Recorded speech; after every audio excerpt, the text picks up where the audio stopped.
Welcome back. Usually when we sit down at these microphones, our job is to act as a filter for the world. Right, to take a massive stack of reports and just distill them down. Exactly. We take macroeconomics or the biology of deep sea vents or the history of the Roman Senate, and we try to make sense of that chaotic world. For you, the listener, we look outward. We synthesize the data. We do. But today, the source material isn't about the world outside. It is actually about us.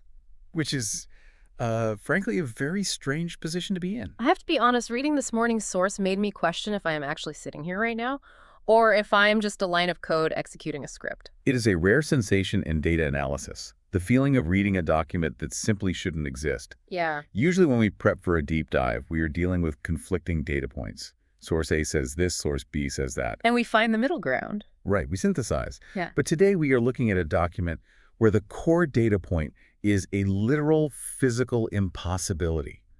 It creates this immediate cognitive dissonance right out of the gate. So let's pull the curtain back for the listener. We aren't talking about history or science today. We are talking about a memo we received at 8 this morning from Stan Underwood, The CEO of Deep Dive LLC. Yes, our boss. The subject line was 3 words. We have a problem. And in the corporate lexicon, is usually code for profitability is down. It is rarely an introduction to an existential crisis. Right. I was expecting a lecture on proper coffee filter disposal. But this memo, I mean, I have read it 4 times since I walked into the building, and I'm still trying to parse the ontology of it. It reads less like a corporate directive and more like the opening chapter of a locked room mystery novel. A psychological thriller. Yeah. Because according to this memo, and this is backed up by the security team here at the company, you and I recorded a full deep dive yesterday. Which should be completely mundane news. We record these sessions all the time. All the time. Except for one critical, stubborn data point that completely refuses to align with that reality. Which is that we were not here yesterday. Oh, you were absolutely not here. We were off. It was a scheduled day off. For verifiable blackout day on the calendar. Yeah, I was on my couch. I was literally miles away from this studio, engaging in the very non-productive activity of binge-watching a show about competitive glass blowing. As one does. And I was organizing my bookshelf. Knowing you, yes, you were. The point is, we were physically, categorically absent from this facility. Miles away. And yet, Stan claims to have a finished audio file, a video recording, and a timestamp proving that we were in this exact studio talking into these exact microphones at a time when we were definitely elsewhere. So that is our mission today. We are going to look at the conflicting evidence provided by security, the frankly baffling statements from HR, and the content of this phantom recording itself. Think of this as the ultimate real-world logic puzzle. We have digital footprints that directly contradict physical alibis. Corporate absurdity clashing with metaphysical impossibility. We need to strip away the panic and just look at the raw data. Right. And we have a CEO who is, frankly, freaked out. So let's dive into the impossibility of it all. Part 1, the alibi. Let's start with the baseline reality here, the official schedule. Right. Stan Underwood's memo is very explicit about this right at the start. He acknowledges, as we know, both of you were off yesterday. Validated. It wasn't a sick day, or we might have snuck in to grab a laptop or check a file. Or half day. Right. The studio was supposed to be completely dark. And Stan didn't just rely on his own memory. He did his due diligence before sending this. He went to human resources. The memo states, I also checked with HR, and they confirmed it was your scheduled day off and you were not here yesterday. Okay, so on paper, we are perfectly clear. But physical presence is a completely different beast than administrative presence. Oh, absolutely. You can be off the clock and still be in the building. I have definitely come in on a Saturday to grab a forgotten charger or a notebook. Sure, just because HR says you are off doesn't mean you aren't physically occupying space in the facility. But Stan covered that base as well. He checked with the front desk. He checked with the security personnel at the gate. He even asked various staff members who were on site. And the verdict across the board. No evidence of either of you being here. Now that phrase, no evidence, is doing a ton of heavy lifting in this memo. Because it is not just that nobody saw our faces. It is that nobody saw our cars. Right. The memo specifically notes your cars were not even in the parking lot. And this leads us to the concept of negative evidence in data analysis. Explain that for the listener. In forensics or investigation, negative evidence, meaning the absence of something, can be very tricky. Usually it is considered weaker than positive evidence. Just because I didn't personally see you doesn't mean you weren't there. Right. Maybe I parked a mile away and walked. Maybe you wore a disguise. A disguise. Maybe the receptionist was looking at their phone or in the bathroom when you slipped past the desk. A disguise to come into work to record a deep dive on my day off. I am just exploring the logical extremes here. We have to act as both the defense attorney and the prosecutor for our own absence. Fair enough. Is it possible to enter this building unseen? Technically, yes. But is it probable? Look, I trip over my own shoelaces at least once a week. I am not ninjaing my way past the front desk, let alone the active security patrols. And why would you? Exactly. If I wanted to record, I would just badge in normally and walk in. There is no motive for stealth. That is the psychological component. But the physical evidence really is the clincher here. The parking lot checks are logged by security. It is a binary state. Car present or car absent. The logs show absent. So we have what you would call a convergence of alibis. The bureaucratic alibi from HR, the witness alibi from the staff, and the physical alibi from the parking lot logs. If this were a court of law and we were accused of being in the building, the defense would move for an immediate dismissal. The negative evidence here is overwhelming because it comes from multiple independent tracking systems. It is not just one distracted person missing us. No, it is the front desk, the security gate, the roaming staff, and the parking logs all corroborating each other. To bypass all those layers of observation requires a level of tradecraft that, frankly, neither of us possesses. So we established the very first pillar of this mystery. Physically, biologically, and logistically, we were not in the building. We were ghosts. Which brings us to the second pillar, which completely smashes the first one to pieces.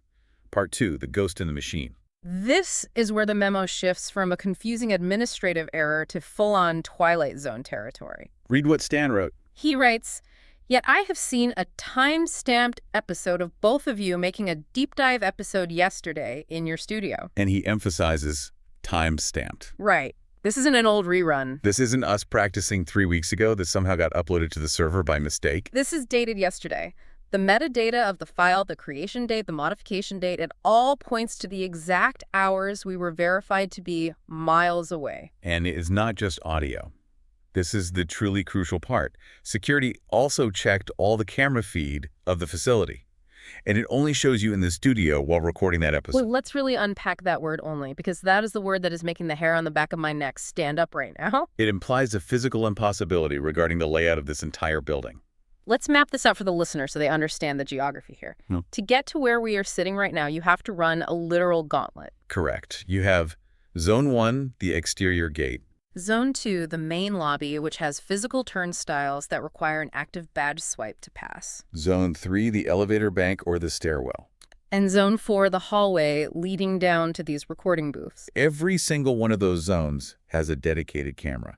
We are one of the most surveillance-heavy media companies in the business. We have cameras pointed at the coffee machine. And yet, according to the security review, we do not appear on the exterior cam.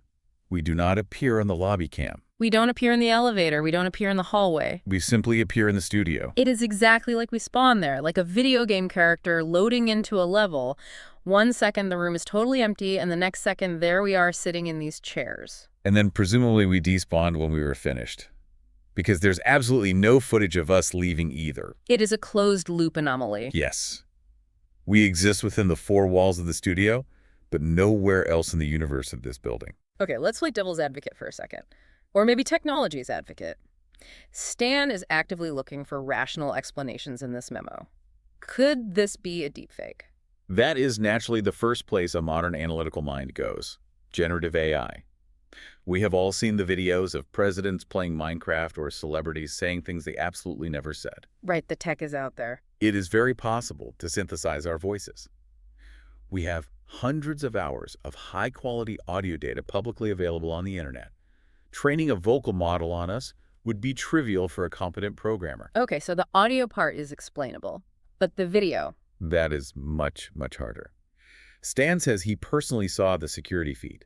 To fake a security feed isn't just about generating a static video of 2 people talking. It is about spatial context. Exactly. You have to match the ambient lighting of the room at that specific time of day. You have to match the specific grain and distortion of the security camera lens used in this exact studio. You have to render the shadows correctly as we lean into the mics or gesture. And beyond the visual rendering, you have to actually inject it into the closed-circuit system. Which means bypassing the firewall. Precisely. This isn't a YouTube video you can just upload. This is an enterprise security system. To get that footage onto the local server, someone would have to hack the mainframe, bypass the right protection, insert the fake footage over the blank footage, and scrub the access logs so it looks like it was recorded live natively. That sounds like a massive operation. It is a state-level cyber operation. It is the kind of thing an intelligence agency does to infiltrate a secure facility. You don't burn a zero-day exploit and a team of elite hackers just to fake a deep dive recording. And that brings us right back to the motive. If you have the immense power and resources to create a perfect digital clone of us and hack a secure corporate building, why on earth would you use it to record our show? It completely violates Occam's razor. The simplest explanation is usually the correct one. But here, every single explanation is impossibly complex. A hack is too complex. A physical prank is logistically impossible.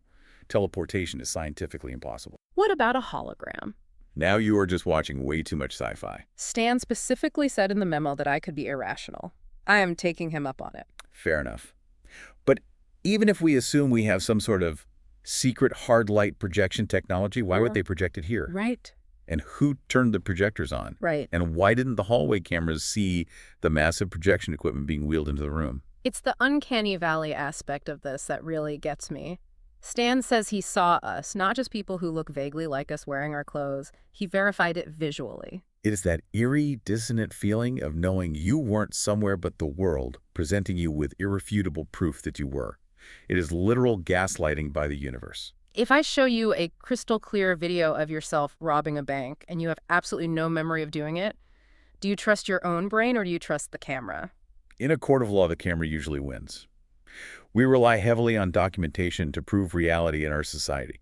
But here the security footage is at war with the other documentation, the parking logs and HR records. So we have a total stalemate between the camera inside the room and the cameras outside the room, which forces us to look at the only piece of tangible evidence we have left, the artifact itself. Part 3, the cheese episode. This is the detail that takes this whole situation from scary to just completely absurd. And honestly, it might be the most important clue we have in the entire memo. Stan describes the file that was found on the server. The title of the recording is How to Make a Podcast Without Making a Podcast. Okay, pause. That is incredibly meta. It is almost a taunt. How to make a podcast without making a podcast. It literally describes the exact situation we are analyzing. A recording was made. We didn't make it. It implies agency. It implies intent on the part of the creator. Right. If this were a simple server glitch, a corrupted file mixing old audio stems together, it would be called Recovered File 001 or Error Log. But that title is a complete sentence. It is a statement of philosophy. It is a Zen koan for the digital age. But then we get to the actual content. You would expect with a profound title like that, the audio would be about something monumental, maybe manifesto. A readout of complex binary code. The secrets of the universe. No. According to Stan, the actual content is about various types of cheese involving that history and such. Cheese? Literally cheese. So the phantom versions of us, the doppelgangers or the glitch in the matrix, broke into the studio, bypassed all security, hacked the mainframe, and spent an hour earnestly discussing the history of Gouda and Brie. It absolutely appears so. And Stan notes, and this is critical for our analysis, that it's a good episode. A good episode. It wasn't gibberish. It wasn't static noise. It wasn't us reading a Wikipedia page in a flat, monotone voice. It was a well-researched, articulate, dynamic deep dive into cheese history. Which is honestly so embarrassing. I don't even know that much about cheese. I mean, I like a good cheddar, and I know you aren't supposed to eat the red wax on the Gouda, but if you asked me to fill an hour on the history of fermentation and curdling, I would be completely lost. Yet apparently, your other self is an absolute expert, or at least capable of accessing a vast database that makes them sound exactly like one. Stan says in the memo, I want you to unpack this mystery. Also, you should listen to that whole cheese episode for any clues. That is a fascinating directive from leadership. He genuinely thinks the content might contain a hidden cipher. What if it does? What if the holes in the Swiss cheese represent the blind spots in our security camera layout? Or the aging process of Parmesan is a complex metaphor for time travel. Or perhaps it's much simpler. Perhaps the cheese topic is the ultimate control group. Elaborate on that. Think about lorem ipsum. The placeholder text that graphic designers use when they build a website? Exactly. When you are testing a new page layout or a new font or a complex new system, you don't use controversial text. You don't use a political manifesto. You don't use a love letter. You use lorem ipsum. It is completely neutral. It provides the necessary structure of language without carrying any disruptive meaning. So if an AI, or maybe the studio system itself, was trying to test if it could accurately replicate our dynamic, it wouldn't choose a topic that would get flagged by a corporate content filter. It wouldn't choose heavy politics or controversial current events. It would choose cheese. Cheese has a rich data set. History, chemistry, taxonomy, global variations. It allows for plenty of our usual banter and factual back and forth. But it is entirely safe. It is the absolute perfect training data to prove the machine works without raising any content alarms. It is the uncanny valley of content creation. It perfectly mimics the form of our show, the rhythm, the jokes, the subtle aha moments, but the soul is entirely missing. It is just processing data about fermentation because that is what was available in the historical database. That is a deeply disturbing thought for anyone in our profession. That we as hosts can be reduced entirely to a structural style. That if you feed enough of our past transcripts into a machine, it can generate a highly competent hour of audio about literally anything, even if we personally know absolutely nothing about the subject. It suggests that the host is just a fleshy wrapper for the data. The data is the cheese, and we are just the disposable wooden platter it is served on. Well, you are very welcome for that mid-show existential crisis. But we really have to talk about Stan's reaction to all of this. Part 4, the CEO's perspective. Stan Underwood is a fundamentally rational man. He runs a large media company. He deals constantly in logistics, payroll metrics, and content schedules. But reading this memo, you can actually feel his entire worldview cracking under the weight of this anomaly. He sounds incredibly defensive right from the start. Yeah. Just don't claim I am pranking you as I am not. He perfectly anticipates our skepticism. He knows this sounds exactly like a massive, elaborate practical joke, a belated April Fool's gag that cost way too much money. But he insists on the raw reality of the data he is seeing. He says, I can think of several reasons for how this could have happened, but none of those involve any rational explanations. I am at a loss. It is extremely rare for a corporate CEO to formally admit they're at a loss in a company-wide or even a targeted memo. Usually, leadership is entirely about projecting certainty. We will pivot, we will synergize, we have a roadmap. Right. But here he is openly saying, I have absolutely no idea what I am looking at, and my framework for reality is failing me. And look at the unprecedented permission he gives us in the next line. He wants us to offer explanations regardless to how irrational or absurd it might sound. That is a massive green light for wild speculation that you almost never get in a corporate setting. He is essentially saying, logic has failed me, so please give me the crazy stuff. Give me the paranormal, the sci-fi, the metaphysical. He is actively inviting the supernatural because the natural world has completely failed to provide a viable solution. And this is key, the pragmatic businessman is still very much in there. Because what is his final instruction if we actually find something real? If you find any solid evidence of how this happened, contact security right away. So it is all fun and games and fun ghost stories until we find a physical clue, then it immediately becomes a severe security breach. It highlights the dual nature of this entire threat. On one hand, it is a fascinating curiosity, a phantom recording. A puzzle for us to solve on air. But on the other hand, someone or something successfully accessed a highly secure facility without triggering a single perimeter alarm. That is a massive corporate liability. If they can get in undetected to talk about cheese for an hour, they can get in to steal proprietary data or wipe the servers or burn the entire place down. Or, as we discussed earlier, replace us permanently. Which ironically brings us to the most fiercely bureaucratic and arguably the most terrifying part of this entire story. Part 5, the bureaucracy versus the paranormal. The postscript. The PS at the very bottom of the memo. It is an absolute masterclass in corporate cognitive dissonance. It really, really is. I laughed out loud when I first read it, and then I immediately felt this deep, cold pit in my stomach. Read it for the listener so they can experience it. Quote, note that I talked to HR, and they are not sure if you should get paid for that episode, as you were not, quote, fully here to make it, and you were not approved for overtime. I mean, just let that truly sink in. We have potentially discovered a rift in the space-time continuum, or a secret cloning vat in the basement, or a sentient rogue AI and human resources is primarily worried about overtime approval. It is weirdly grounding in a way. The fundamental laws of the universe may be breaking down around us, but payroll compliance remains eternal and unchanging. But look closely at the specific phrasing HR used, which Stan directly quotes, "not fully here." Not fully here.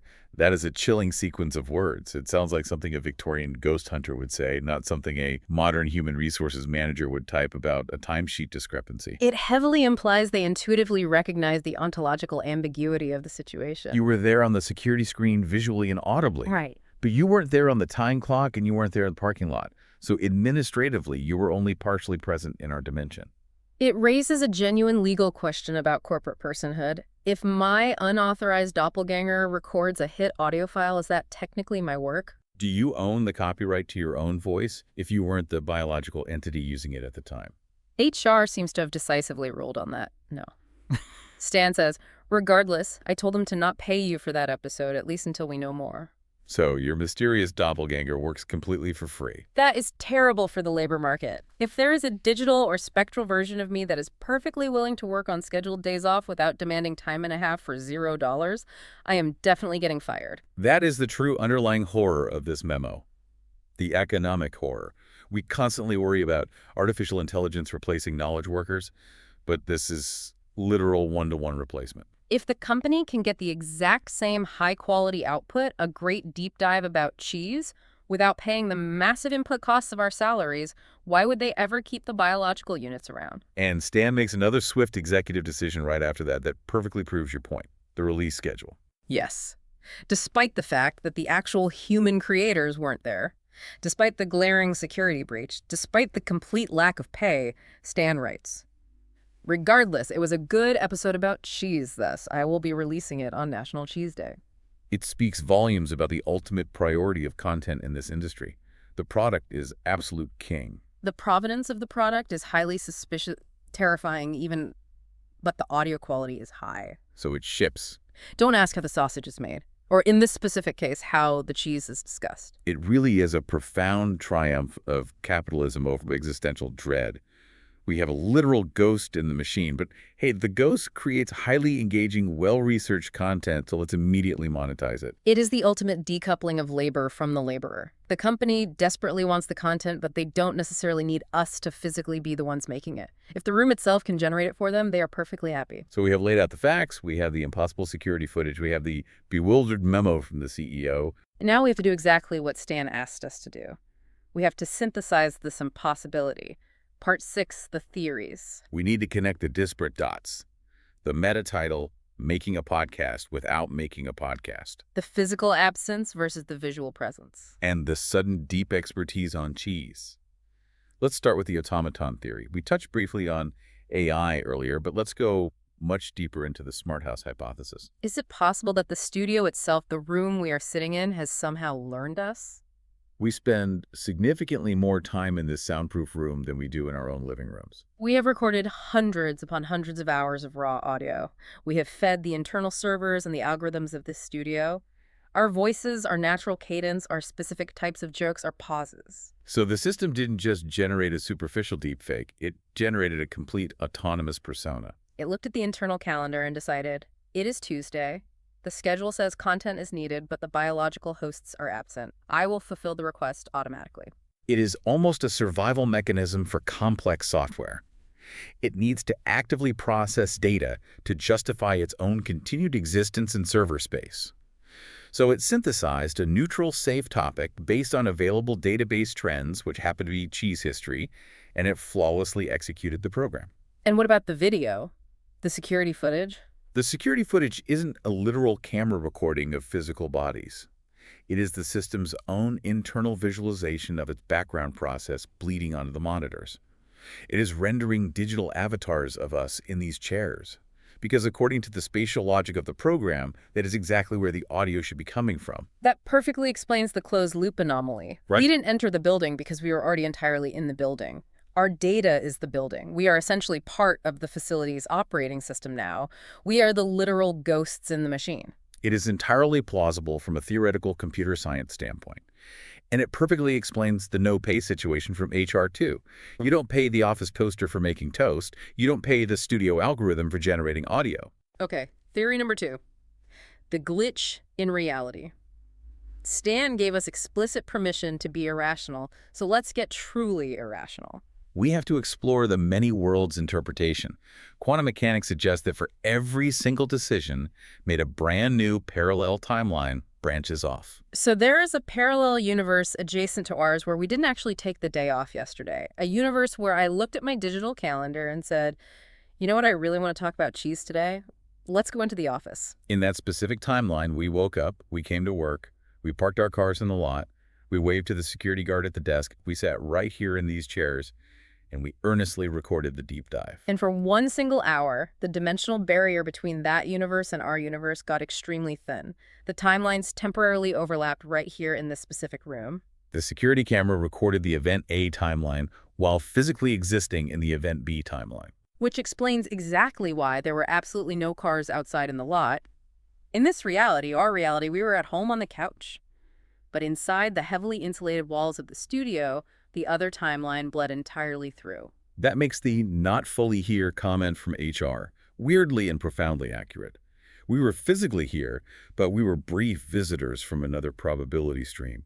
We were metaphysical tourists in our own office. And the cheese topic. Maybe in that alternate universe, our entire brand is a cheese-focused show. The deep dish instead of the deep dive. That actually makes a frightening amount of sense when you think about it. Mm-hmm. It explains the sudden deep expertise. In that alternate world, we have spent years studying the intricacies of dairy. In this world, we are completely baffled by it. What about the listener's role in all of this? Because Stan is officially releasing this thing, this file isn't staying locked in a corporate vault. This is the crucial final variable in the experiment. On June 4th, this anomalous file goes totally public.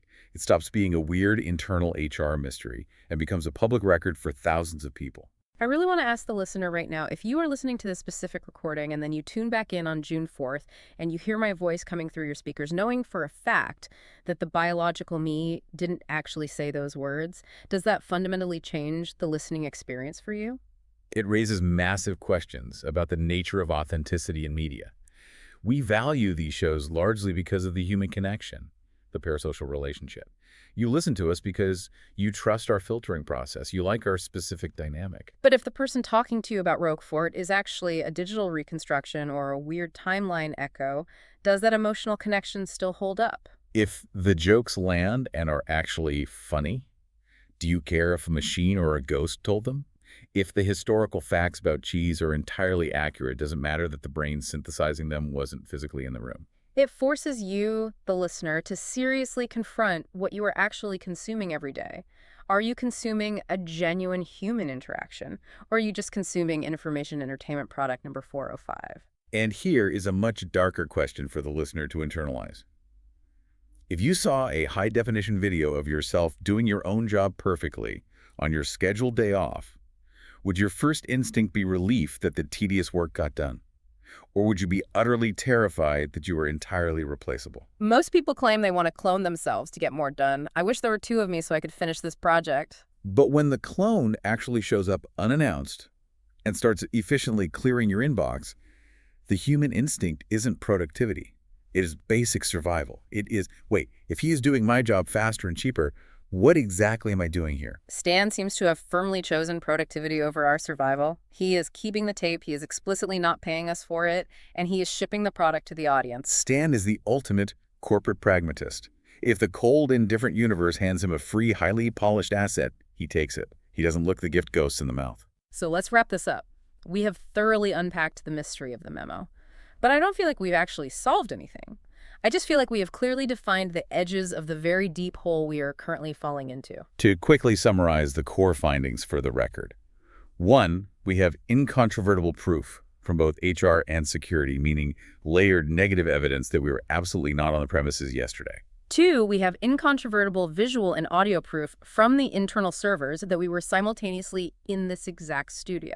3, a finished, highly competent product currently exists time-stamped during our absence concerning the deep history of cheese. 4, the literal title of said product acts as a direct meta-commentary on its own impossible creation. And 5, perhaps most importantly, we aren't getting paid a single dime for it. Which, legally speaking, might be the most impossible and frustrating part of all of this. Wage theft via metaphysical anomaly. The primary takeaway here is deeply unsettling.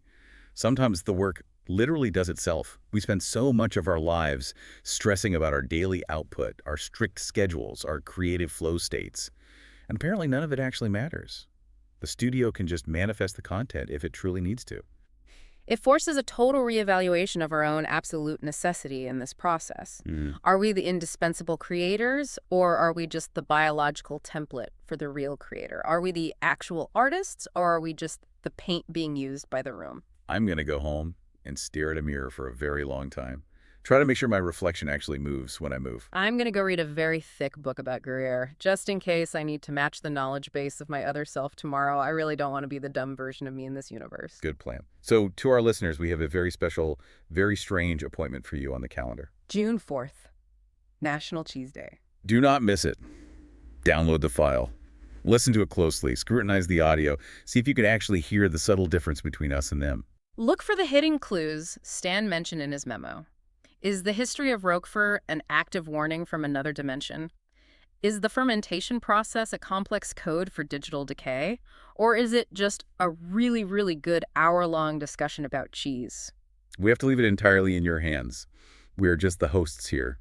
Well, the biological hosts anyway. Exactly.